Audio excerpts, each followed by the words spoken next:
cotidiano.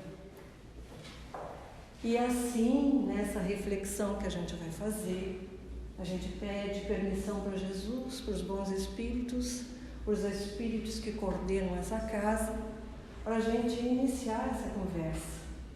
E que possamos sair daqui muito mais esclarecidos, muito mais confiantes, porque todos nós buscamos nas obras de Kardec encontrar Jesus.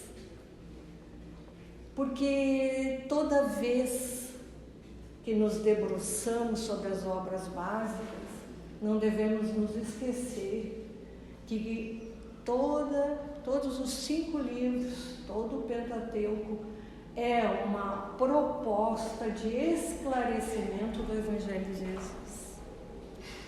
E a Uri nos propôs, então, o 4º capítulo do Livro dos Espíritos. 4º capítulo, 4ª parte, aonde fala das esperanças e consolações. Todos nós temos o desejo de esperança e também de ser consolados nas nossas aflições.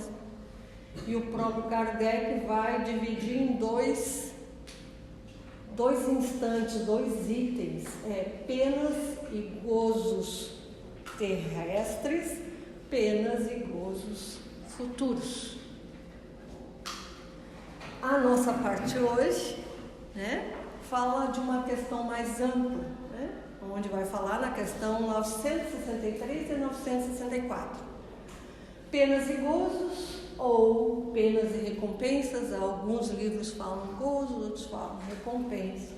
No fundo dá no mesmo sentido.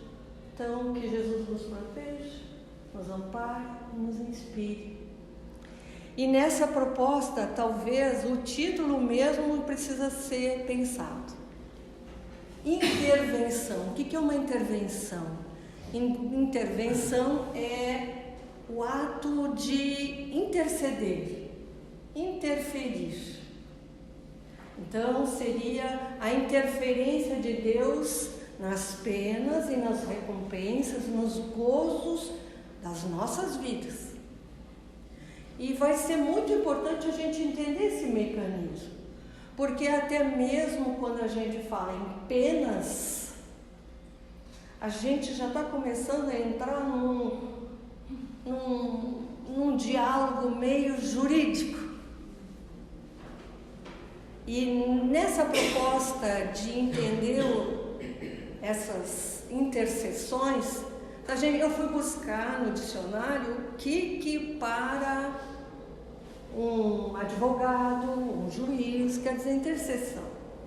E aí o dicionário me diz que uma interferência geralmente é para evitar a perturbação da ordem. Olha, tem muito a ver com o que a gente vai falar hoje, Mas então a gente viu o que é interferência. E vamos tentar dar seguimento. Eu já fui na setinha errada. Quando fala intercessão de Deus, então a intercessão a gente já viu de forma rápida. Agora vamos pensar em Deus. Talvez a proposta de Kardec na primeira questão do Livro dos Espíritos e depois o 2º capítulo da Gênese e em todas as obras é nos esclarecer essa questão.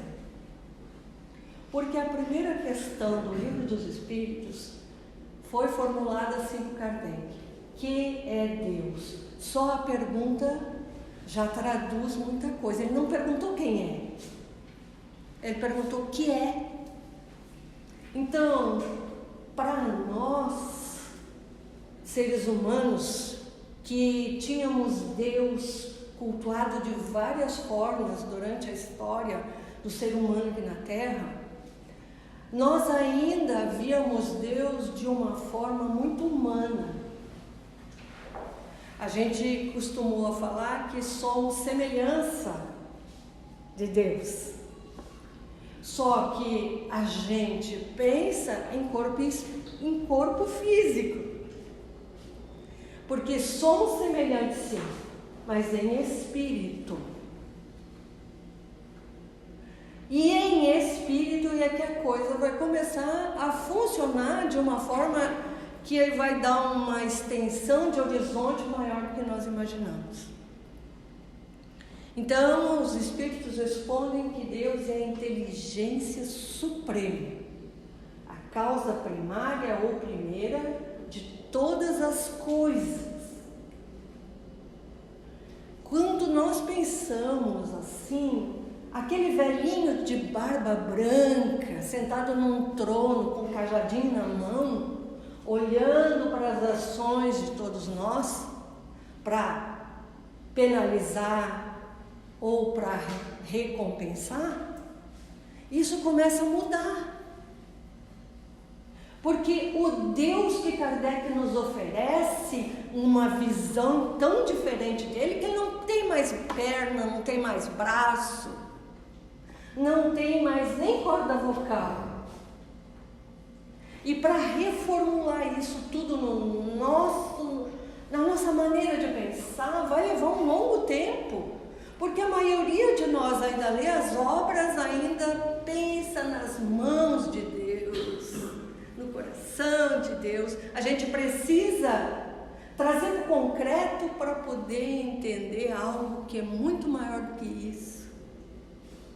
Porque não esqueçamos que somos espíritos em estado humano.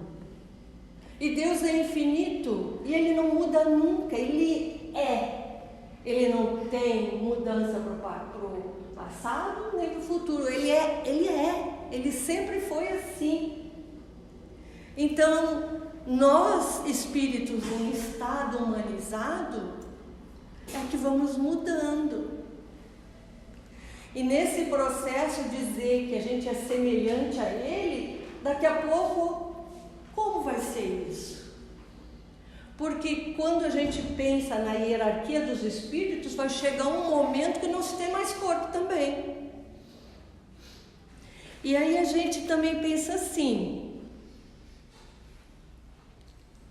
vamos lá, que esse Deus tão diferenciado, às vezes a gente ouve assim as pessoas dizerem, não, eu ouvi a voz de Deus. Eu falei com Deus, sonhei com Deus, Ele tinha isso, Ele era assim, Ele era assado. Aí Kardec se preocupou porque muita gente confunde a questão dos espíritos com aquilo que se tem no imaginário a respeito de espírito, até mesmo de anjos e santos. E Deus é muito mais do que tudo isso. E Deus é algo que nós precisamos começar a compreender, para poder entender tudo que a vida nos oferece. E as obras de Kardec estão ali para mastigar para nós. Na questão 244 do Livro dos Espíritos, Kardec pergunta assim, os espíritos veem Deus? Será que quando a gente desencarnar a gente vai ver Deus? Será? Porque a gente já vê Jesus, a gente tem que dar graças a Deus se a gente vê um amor da gente, já partiu esperando pela gente. Mas Deus? Aí os espíritos respondem, só os espíritos superiores o veem e o compreendem. Os inferiores o sentem e o adivinham. Pelas explicações que temos, inclusive de Cosme Massi, um pesquisador da doutrina, ele diz que Kardec ele divide essas categorias de espíritos às vezes em duas condições e às vezes em três condições. Duas condições, superiores e inferiores. Dentro dos inferiores estão lá os espíritos imperfeitos e aqueles que estão se transformando nessa estrada. Já os superiores são os espíritos puros. Essas duas categorias. Já quando a gente vai ver a hierarquia dos espíritos, passa por imperfeito, os bons espíritos e os superiores. Os espíritos puros. Que seria um espírito puro? O que será um espírito puro? Nós, por acaso, qual é a diferença que temos deles? Não fomos todos criados por Deus? Por que uns são puros e outros imperfeitos, outros já bons, propensos ao bem?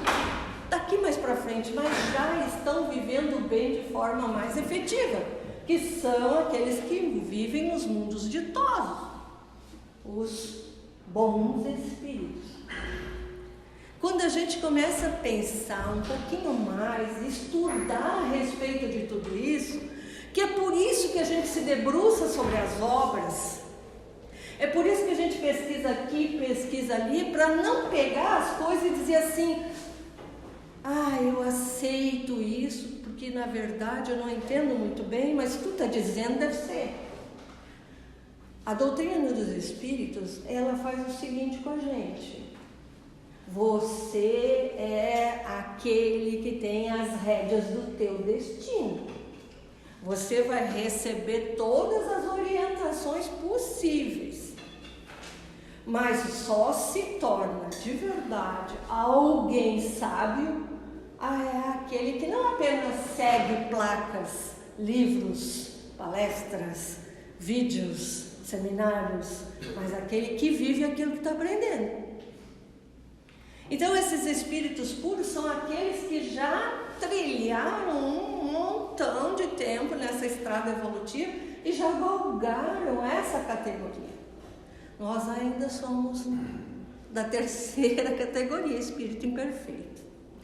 Bom, na questão 10, também para essa questão de Deus, foi perguntado pelo Kardec: pode o homem compreender a natureza íntima de Deus? A resposta dos espíritos: não. Olha, agora começou a falar o que na verdade a gente sabe, né? Se ele não tem perna, não tem braço, não tem cabeça, não tem língua, não tem olho, realmente eu não estou compreendendo esse Deus. Eu não consigo compreender essa natureza. Aí os espíritos nos ajudam. Eles são bonzinhos, disseram não, mas aí eles põem um ponto e vírgula para a gente, ficar mais tranquilo. Ele disse que a gente não tem essa condição. Mas por quê? Porque ainda nos falta o sentido. Somos espíritos imperfeitos em construção. À medida que a gente evolui, a gente vai alcançando, inclusive, esse sentido que os espíritos superiores já têm. Então, conversando um pouquinho sobre Deus, a gente chega naquela questão assim, mas Deus vai intervir na nossa vida?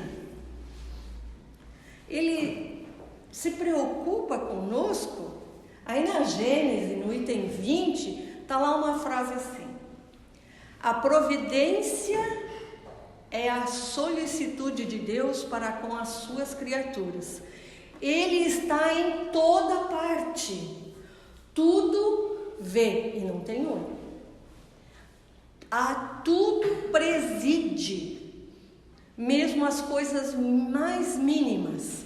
E é nisso que consiste a ação providencial. Deus tudo vê, a tudo governa, a tudo preside, sabe tudo. E é ali que ele intervém com a sua ação amorosa. Porque solicitude, no dicionário, é empenho, cuidado, zelo, atenção. Então, Deus se debruça sobre a sua criação, Deus está na criação, Deus não desampara todas as criaturas, as mínimas e as superiores, com a sua solicitude, com a sua atenção, com o seu cuidado. Aí, vamos para a questão que viemos propostos a falar. Questão 963, vou ter que ler. Com cada homem, pessoalmente, Deus se ocupa? Não é Ele muito grande e nós muito pequeninos para que cada indivíduo em particular tenha a seus olhos alguma importância? Puxa vida. Aí a gente começa a pensar assim, agora Kardec vai tentar trazer para nós assim, então, as mínimas, as coisas mínimas, e eu? Né? Eu, um ser humano, como é que funciona isso? Aí eles respondem, Deus se ocupa com todos os seres que Ele criou, por mais pequeninos que sejam. Nada para a sua bondade é destituído de valor. Então Deus não olha para nós como pecadores. Deus não olha para nós assim, sabe, pobres infelizes. Ele vê as suas criaturas e o homem como aquele que já alcançou a possibilidade de ir em rumo com mais compreensão, com mais consciência ao conhecimento de Deus. Aí a gente também pensa assim, puxa, se Deus, Ele está presente em tudo, Ele vê tudo, Ele tem essa bondade e vê valor em todo mundo, dá para a gente lembrar daquela historinha de Jesus. Tem uma historinha de Jesus onde ele estava caminhando com os apóstolos numa estrada e tinha um cachorro morto. Alguém conhece essa história? Bom, conhece? E um cachorro morto já há bastante tempo, então estava quase só ossos. Estava fedendo mesmo. Tanto é que os apóstolos passaram, né, meio de passar bem longe, porque a coisa estava feia. E quando eles olham para trás, Jesus está ali admirando aquele resto de cachorro. E aí os apóstolos viraram assim, mestre, o que está fazendo aí? Aí eles foram chegando, Jesus tinha um sorriso nos lábios, e eles disseram, o que tu vê aí? Aí ele disse, deve ter sido um belo animal. O valor não eram apenas despojos de um princípio inteligente, era um corpo que deu essa oportunidade. Deve ter sido um grande e belo animal. Então a gente começa a entender que o espírito superior, como o Cristo, está em sintonia com Deus. E para Ele, todos nós somos irmãos, todos nós somos aqueles que mereciam do coração dele, Ele vir pessoalmente e cuidar de nos deixar as placas, nos deixar sinalizado como é que se alcança a felicidade, a paz, o caminho rumo aos espíritos superiores, né? Então, essa mesma questão, no item 24 da Gênese, diz assim, Kardec, por falar nisso, a obra Gênese, ela é magnífica, como os outros também são, mas é que na obra Gênese, Kardec faz o seguinte, ele busca ciência, ele busca Jesus, ele busca o conhecimento espiritual, ele traz exemplos e faz o seguinte, ele busca a história e diz, entendam, é isso. Mas se não entendeu ainda, vão pesquisar, vão procurar os universitários. né? Aí lá no item 24 diz assim: a natureza inteira, ó, todos, até o mais ínfimo, a natureza inteira está mergulhada no fluido divino. Tudo está submetido à ação inteligente, à sua previdência e à sua solicitude. Solicitude é o pouco que a gente viu o que era, o seu cuidado, a sua atenção, a sua inteligência, a sua previdência, ou seja, ele está sempre tentando nos ajudar a não sofrer tanto assim. Aí o que acontece? Continua dizendo assim: não haverá nenhum ser, por mais ínfimo que suponhamos, que de algum modo não esteja saturado de Deus. No começo do item diz que a natureza toda está mergulhada no fluido divino. E termina a frase, termina o parágrafo dizendo que não há ninguém que não esteja saturado de Deus. Opa! Então precisa entender esse fluido. Que fluido divino é esse? Aí a gente vai buscar Kardec de novo. Kardec diz assim: há 3 elementos no universo. 3: o Criador, o Espírito e a matéria. O princípio inteligente e o princípio material. E o princípio material, que a gente às vezes conhece como fluido cósmico universal, é a matéria na sua essência que a gente não conhece. A gente não conhece, não tem como. E esse fluido é o elemento material que compõe tudo na natureza. Tudo.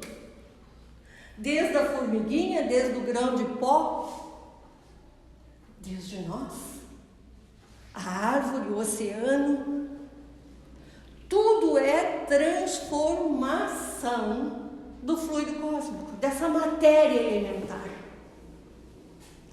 Tudo é. E Kardec também, né, gente? Ele diz o seguinte: que não há nada fora de Deus, nada. Se nós estamos mergulhados, não há nada fora de Deus. Se a gente está mergulhado ali, nesse fluido divino, peraí, um fluido mais especial, muito mais puro. Aí, também lá na Gênesis, a gente vai encontrar a questão que nos esclarece um pouquinho, quando fala de nós, do nosso pensamento. O que é um pensamento?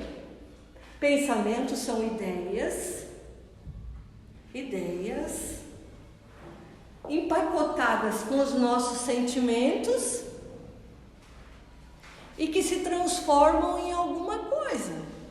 Alguma coisa é matéria. Mesmo na ordem psíquica, mesmo na ordem do pensamento, ele não é abstrato, ele não é vazio. Nossos pensamentos, eles estão como papel de embrulho e também como elemento dos nossos pensamentos. E o fluido cósmico universal, evolução em 2 mundos, é como que algo que a gente não tem noção ainda, mas a gente utiliza ele, inclusive, para construir esse pensamento. Agora vamos pensar em Deus. Não é um homem, não é uma mulher. Mas engraçado, aqui falou que a gente está mergulhado nesse fluido divino. Fluido divino mergulhado. Aonde estão as nossas criações? No pensamento. Tudo que a gente cria passa por onde? Pelo pensamento. Nada acontece sem antes você ter referência de alguma coisa, desejar alguma coisa e construir isso sob forma de um pensamento. Então, sinaliza para nós que esse fluido divino nada mais é do que essa essência muito sutil e divina que transborda de Deus, aonde todos nós estamos mergulhados. Então, como é que Ele sabe tudo que a gente sente? Se nós estamos encharcados, é daquele fluido dele. Não cai uma só folha de uma árvore que Ele não sabe. Ele sabe. Por quê? Porque Ele está em nós, através de todo esse fluido e do DNA que Ele nos deu, né? Aí diz o seguinte, lá no livro Evolução em Dois Mundos também.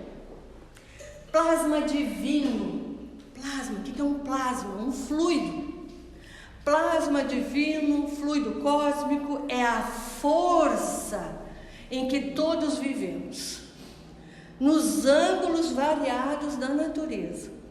Motivo pelo qual se afirmou Paulo, Atos Apóstolos, e com toda razão que em Deus nos movemos e existimos. Aí tem... Opa, eu ia fazendo com a mão. O restante do que Kardec estava explicando, onde ele diz assim: achamo-nos, portanto, todos nós, toda a natureza, tudo, achamo-nos nós assim, constantemente na presença da divindade.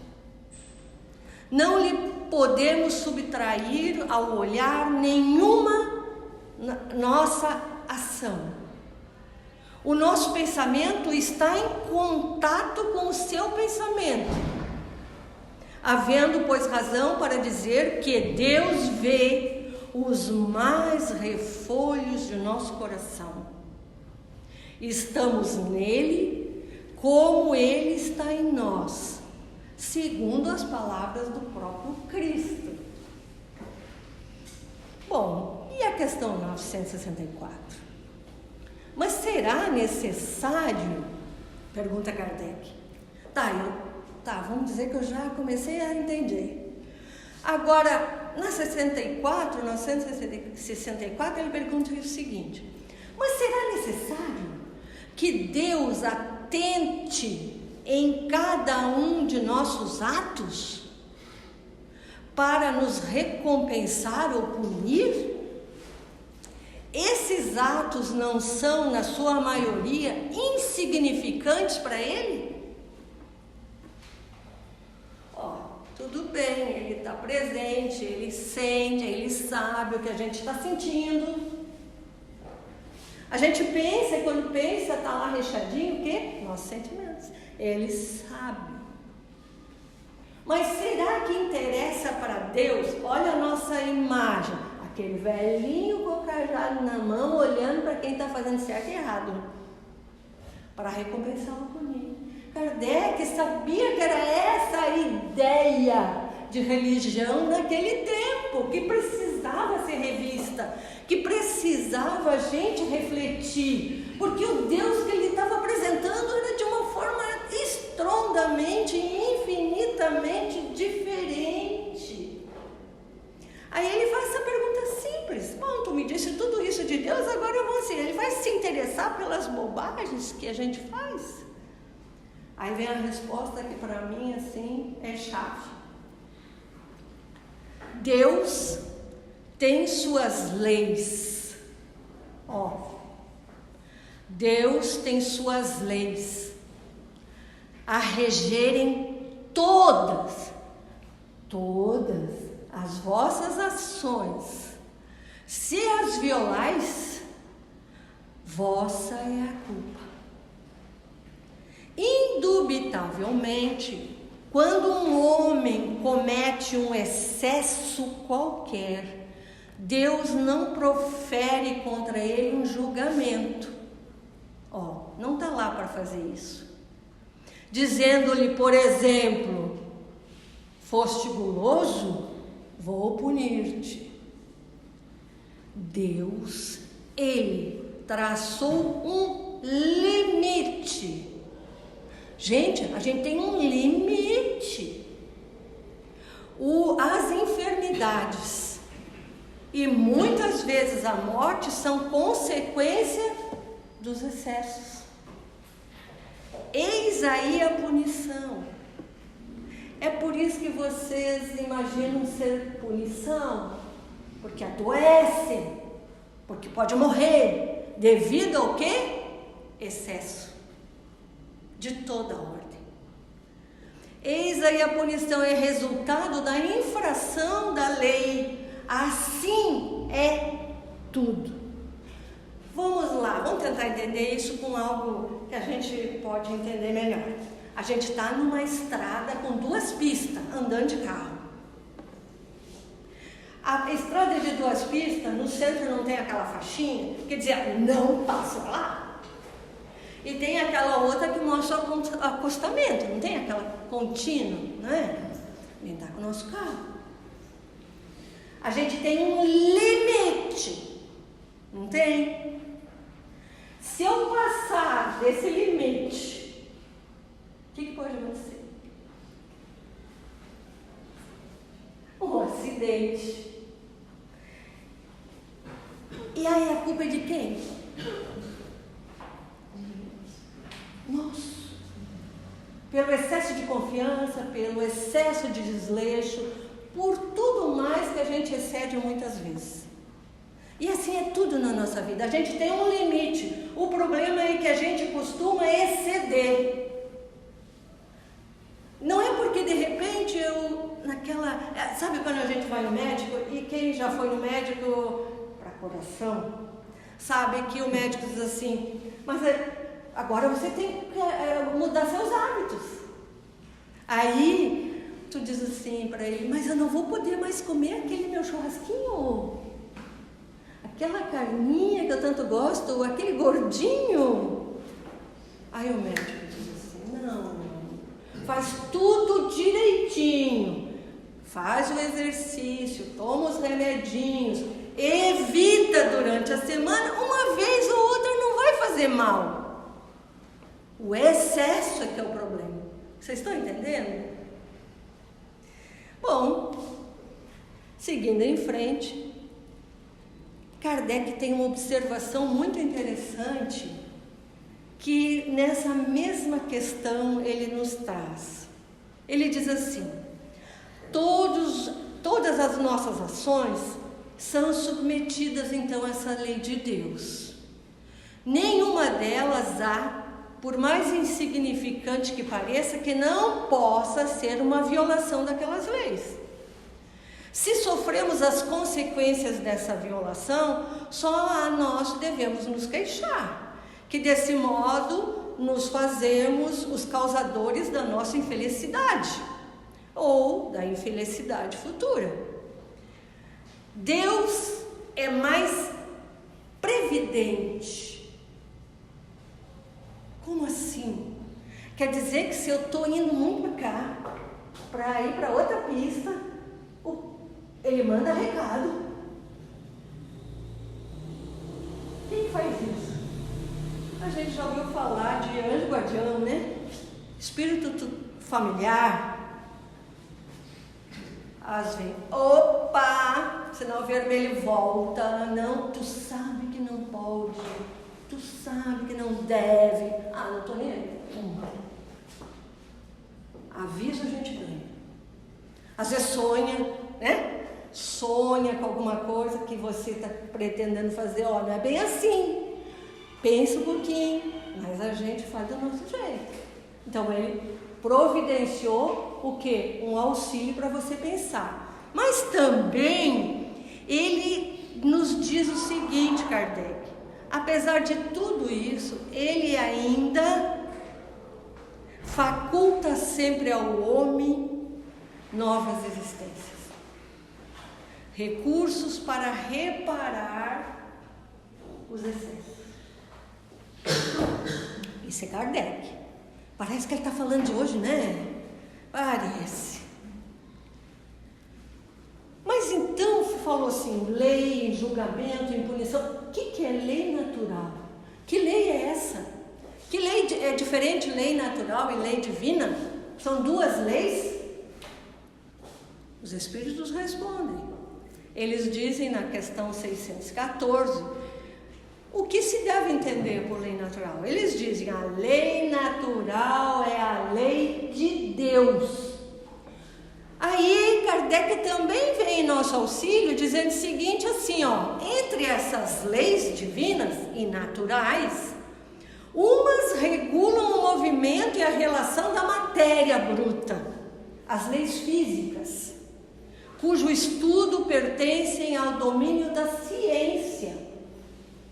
As outras leis dizem respeito especialmente ao homem considerado em si mesmo e nas suas relações com Deus e com seus semelhantes. Aí quando eu entrei, eu vi, aí eu pensei, opa, está aqui em consonância com Kardec, onde ele diz assim, contém as outras, as regras da vida do corpo, bem como as da vida da alma, são as leis morais.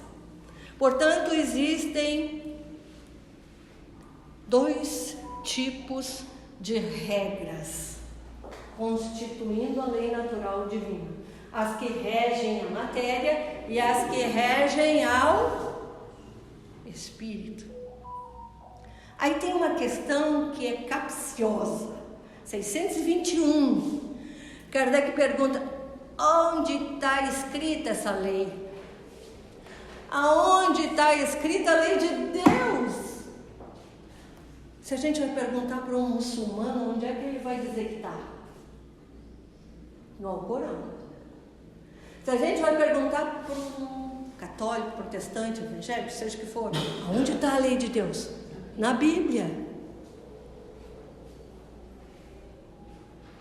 Aí Kardec fez essa pergunta. Peraí, uns dizem que está aqui, outros dizem que está ali, mas afinal onde é que ela está? E eles respondem, na consciência. Portanto, não adianta buscar no Alcorão apenas, não adianta estar lá nas páginas da Bíblia, porque quem rege a vida quer que tudo para você tenha sentido. Portanto, não é num lugar, não é na Bíblia, é em você que vai começar a sinalizar assim. Vou contar mais uma história porque me veio na mente. Chico Xavier, ele foi assaltado. Vocês já viram isso? Chico Xavier andando na rua, frio, vem 2 ladrões para roubar ele. E aí eles chegam assim, é o assalto, passa tudo que tu tem nos bolsos. Ele, meu irmão, puxou a última moedinha, entregou para eles. Aí, mas só isso? Tu não tem vergonha? Só isso? Ele, eu não tenho mais. Tudo que eu ganho é para ajudar essas crianças que estão precisando de leite, que estão passando fome.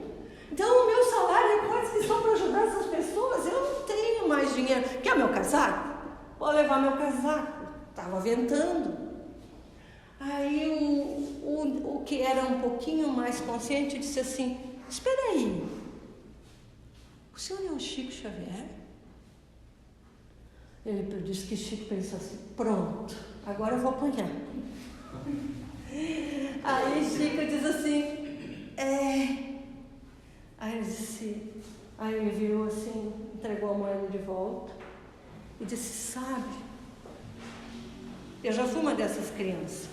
Uma vez meu pai e minha mãe, numa noite muito fria, eles andavam pedindo leite porque eu estava com fome e eles não tinham de onde tirar.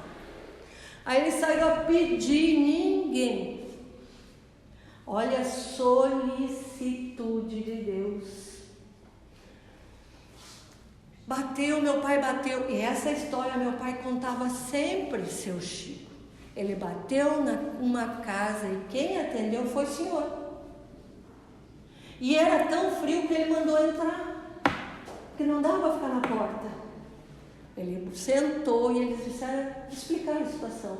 Chico fez alimento para eles, fez comida, botou na mesa, ouviu a história deles.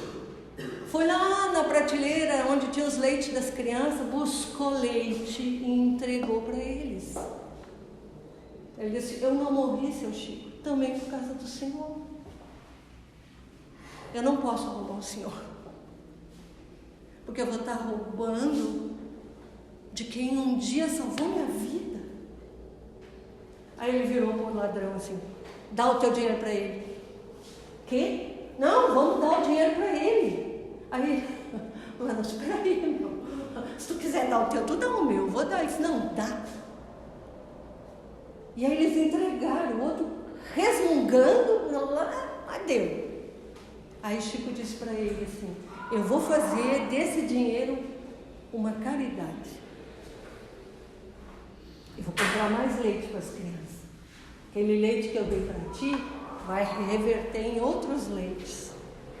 Aí diz que o Chico dizia assim: meu Deus, eu passei a minha vida sem pensar assim, sempre pensando que não tinha feito nada errado, mas eu roubei 2 ladrões.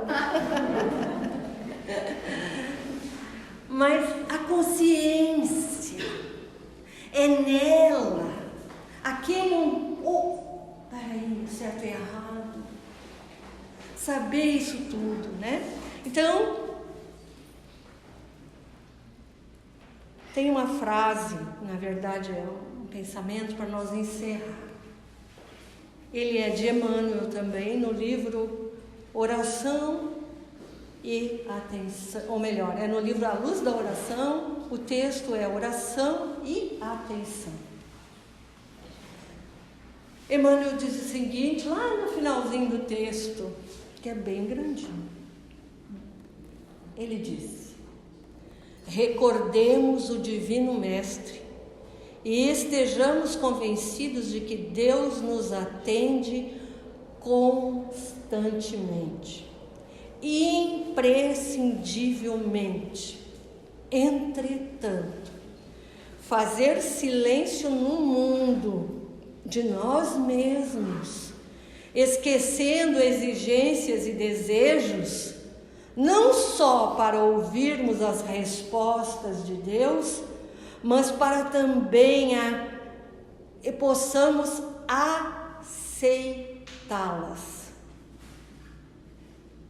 Não só fazer silêncio para ouvir Deus, mas também aceitá-las. Quem é que aceita de verdade? Será que a gente aceita todos os distúrbios, dificuldades que a vida tem nos trazido? Será que a gente já entendeu essa solicitude de Deus? Devemos sim trabalhar para vencer as dificuldades, mas quando não dá mais, a gente deve aceitar. Reconhecendo que as respostas do alto são sempre a nosso favor, conquanto às vezes de momento em nossas vidas limitadas pareçam contra nós.